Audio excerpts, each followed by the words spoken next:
Is this the Olive Garden of Disney World? Princess Bear here. We're back at Magic Kingdom because, well, it's Magic Kingdom. Everybody comes here. To return to the town square. Tony's. Yes, because there's new things here, and as your number one choice of food infotainment, if it exists, we're going to eat it. So remember, she's vegan. I'm not. Let's go twirl some spaghetti.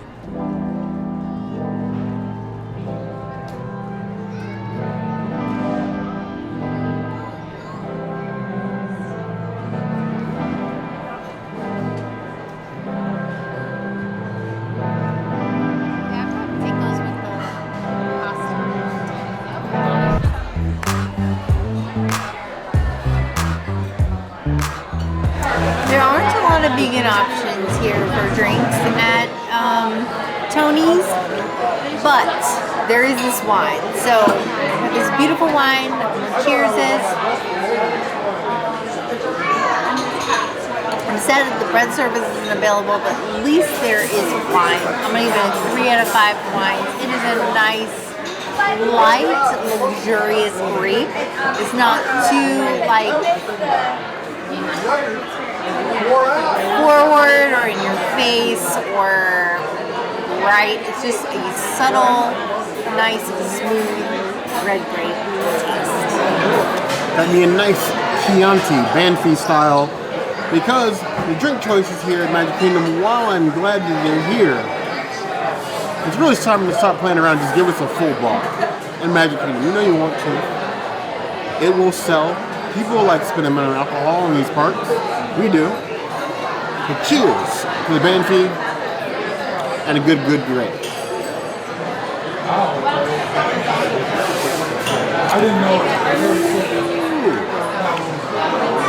That is a ripe one. Like, you can really taste the fermentation of the grape there. Which for some, because it's like a more of like a medium to full body wine, it's definitely going to be a little bit more harsh. If you don't drink a lot of wine, you're not going to be used to that. It's going to be surprising. As surprising as it was for the focaccia to be off the menu, Disney, we missed that focaccia. We talked about the focaccia in one of our recent videos, our top breads. Now it's gone. Replaced with another bread that's not vegan. The Prince can have it, the ciabatta. It's preloaded with all the dairy and stuff, so none for her, and I can eat it on my own. I'll get off my soapbox now and get back to the wine. It's a good wine. For something like Tony's, given the environment, I think we need a bit better wine selection. It's not bad, but I feel like they could do a little bit better. 3 out of 5 plus.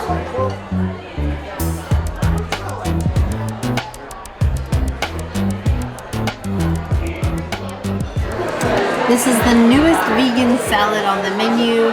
Let's see if it tosses my salad. I'm getting some lettuce and some cucumber and a little bit of, the things. Let's see if it works. It's super lightly dressed, almost like oil and vinegar. It's like I'm eating like undressed lettuce. It's not really a vibe. I'm not super into it. I'm gonna give it like a 1.5 out of 5 salads. It barely tosses my salad. Like if I'm on the phone with my girlfriends, I'm not talking about this salad tossing. I'm only maybe I'll write about it, but I would never mention it. It's not a good salad tossing. The Family Channel, man. You know, I thought this restaurant was themed after Lady and Tramp, but you give me this and I'm getting Jungle Book. You have all the fixings. It's a normal house salad. You have tomatoes, you got some zouk, you got some olives over here the princess is not going to eat anyway, and then some greens. It's dressed, it's peppered, which is a nice touch. Go ahead and dig in here, get some leaves, get some seasoned tomatoes. We're going to steal these olives. And we're going to see what it's all about. It's a standard house salad. Italian dressed, leaves are crunchy, everything's fresh. The tomatoes, the zucchini is nice, but the portion sizes are a little large. Like, it's a massive zucchini for a salad. Even for a house salad, I feel like it's missing a dousing of something. I need something extra, maybe like some shallots or something. It's really just greens and tomatoes and a little bit of olive. It will do for an appetizer, but I don't feel appetized. If you get my meaning. 2.5 out of 5 plus.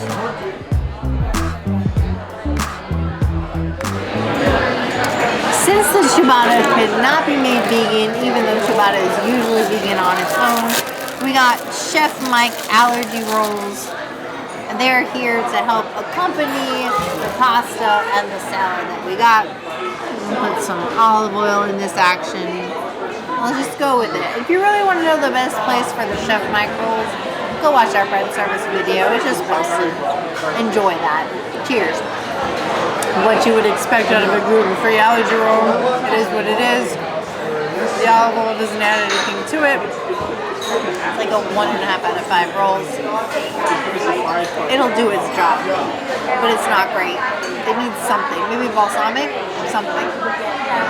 I feel that for quite some time I've been a little bit too harsh on the gluten-free rolls. So you know what? I'm going to start grading them on a sliding scale, given what they are. So, I love that they come pre-packaged. You know they're nice and sealed. You don't have to worry about any cross-contamination with your rolls. These are warm. These are actually soft, which is odd. I don't normally get ones that are this soft. Smells nice and fresh. Olive oil and pepper. I really feel like you could have done better. Some olive oil and balsamic. Could have something, some like roasted garlic. Roasted garlic will make anything better. The fixins are what's important when you get the gluten-free rolls. Inoffensive, not hard. They're actually soft. Olive oil is a nice touch, but I feel like you could have done better.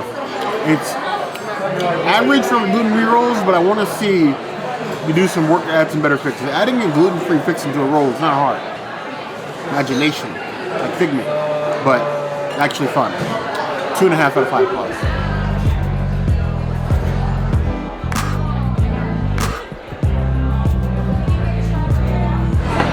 So the Impossible sausage meatball, or Impossible, not sausage, just Impossible meatballs in spaghetti.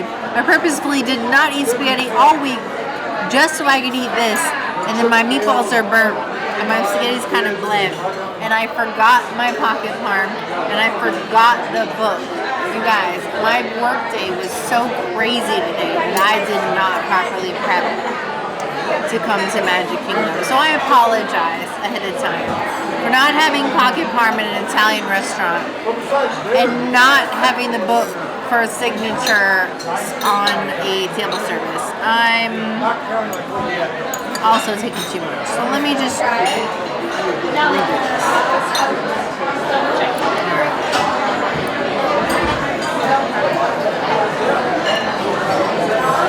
cheers. This is as good as it's gonna get. I've never had kids' SpaghettiOs before, but I feel like if I did, it would probably taste like this. I'm really sad that I didn't bring my pocket parm, and I feel like I'm gonna like eat less of the pasta so that I can go home and actually properly zhuzh it, because I messed up not bringing my proper zhuzhing or book. I just ruined this review by not doing that. But I mean, as a dish on its own, it's probably like a 3 out of 5 spaghetti meatballs. It's not anything to write home about. It's a pasta dish. And if you eat outside, cool. If not, it's like, it's whatever. It is what it is. No matter how many times we keep coming back to this restaurant, as nice as it is themed, the Impossible spaghetti remains. It is about as hard to get rid of as Space Mountain at this point. No, I don't want to get rid of Space Mountain. This is our 3rd visit in 2.5, 3 years, and this Impossible spaghetti has been here every single time. Is it a good spaghetti? Yes. Is it a great spaghetti? It really depends on the visit, but every time we visited, the meatballs have gotten smaller. The portion sizes remain basically the same. We're just getting less alt meat, and I get it. Impossible's a little expensive. You know what? It's time for some change, maybe like a vegan tortellini or something other than spaghetti and meatballs. And I guess if you want the classic Lady and the Tramp experience, you can come here and get your meatball on. I don't want all the Princess meatballs. See if I can. Here we go. Fork one here. I don't have my little spoon to do the spoon thing the Princess taught me last time we did spaghetti. And I make do. I got a big mouth. I know there's not a traditional way, But I like my spaghetti saucy.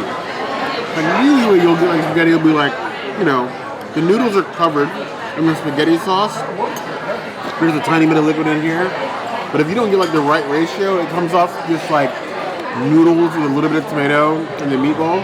Which is kind of where I am with this. I feel like it needs a little bit more sauce. Like, I don't want spaghetti soup, but I want it soft. Impossible meatballs are fine, well seasoned, as ever, fully cooked all the way through, no complaints there. It is your average plant-based spaghetti, but I don't come to a table service restaurant in Magic Kingdom to get average. I would give it 3.25 out of 5 claws. It's here, it's consistent. I'm glad that it's here, but I'd like to see something else as well. Let me know what you think.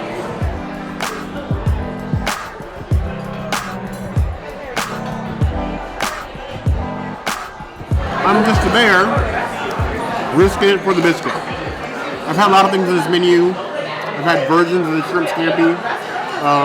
Alfredo would probably murder me. I've had the sustainable fish a couple times. So they have this new Tortellini al Forno. It's a big tortellini dish served in a little metal skillet. With the greens on the side. I have no idea what the greens are for, but they're here. They exist. I'm gonna ignore them. I did take magic pills, but you have a super cheesy cheese pull tortellini bag. Look at that. Look at that. You're not gonna find anything that cheesy. This side, from Magic Kingdom for sure. You have some little nice tortellini. It's a cheese and chili tortellini. I can smell the chilies from here. Gives it a nice spice. Got some chives in here. It's got a good color to it. I'm hoping this is good. And I'm hoping I don't regret this decision. I brought more than enough lactate to make sure that I have a good night. You guys have warned me before about eating things that I can't handle. I'm prepared. I'm prepared. The chilies really come through in the sauce. I'm expecting it to be more tomato-based. This is tomato-based sauce, but the chilies are like right there in the front, riding like the headless horseman. I really do enjoy the sauce. The cheese is nice.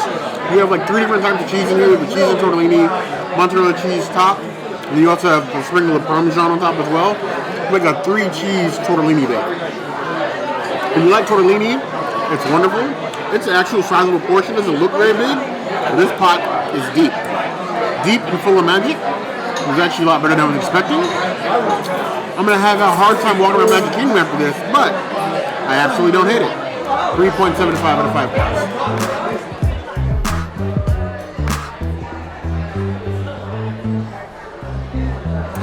I did not expect this coffee to be like burn my hand hot as I pour it over cold AF ice cream, but I guess we're just going to melt some things here. So, is this like a drink?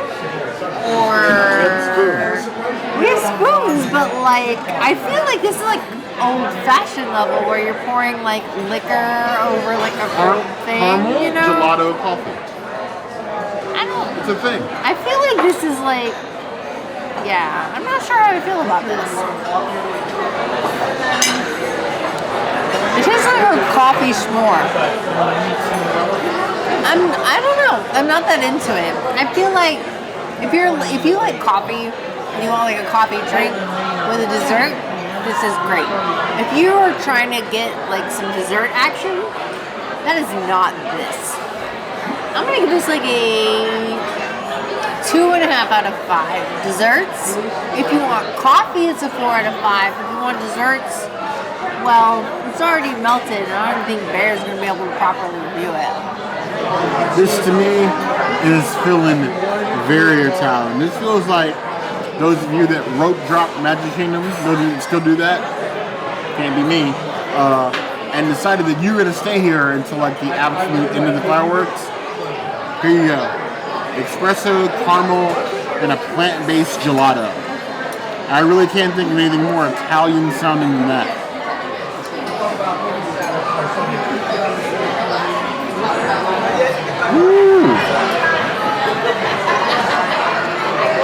And it's strong. The caramel, you can tell was hot and sort of like starts to solidify once you pour the coffee on top. Or like half melt when you pour coffee on top. With the plant-based ice cream, it's like a semi-sweet dessert that will wake you up. I would say on a sweet level, well, I'm rating sweetness out of like 10. It's kind of like a 3. It's like the comfort of eating this, plus the kick you're getting from the espresso, will make you ready to speed run every ride in this park before you're ready to go home in the night. I don't drink a whole lot of coffee nowadays because I cut back severely. We used to be like an everyday coffee type of people. This though, it's kind of a vibe. 4.5 out of 5 stars.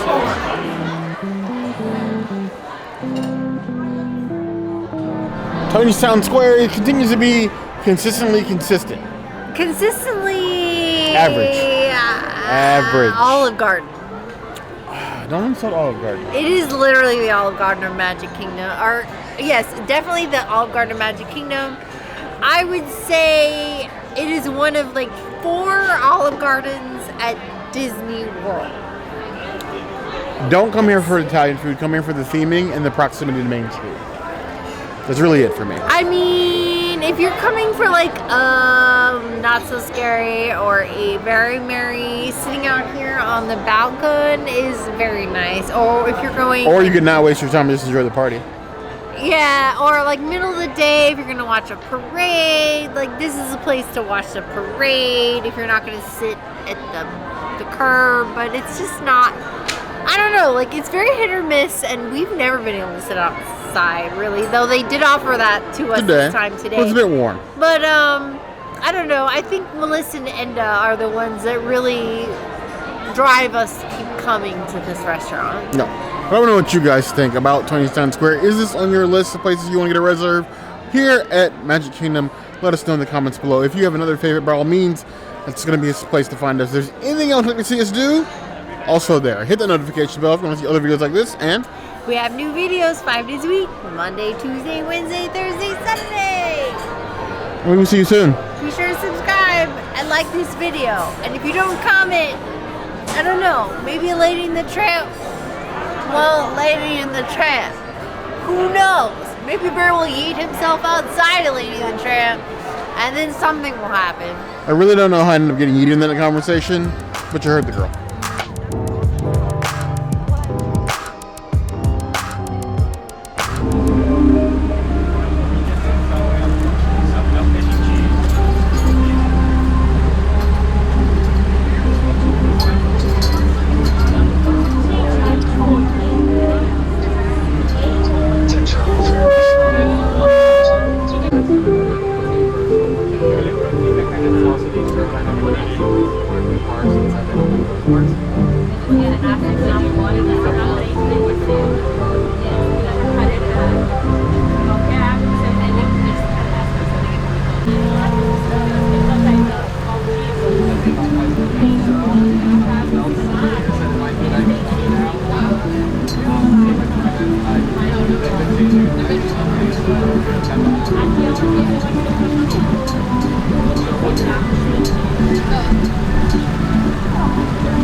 Pew pew pew pew pew pew pew pew.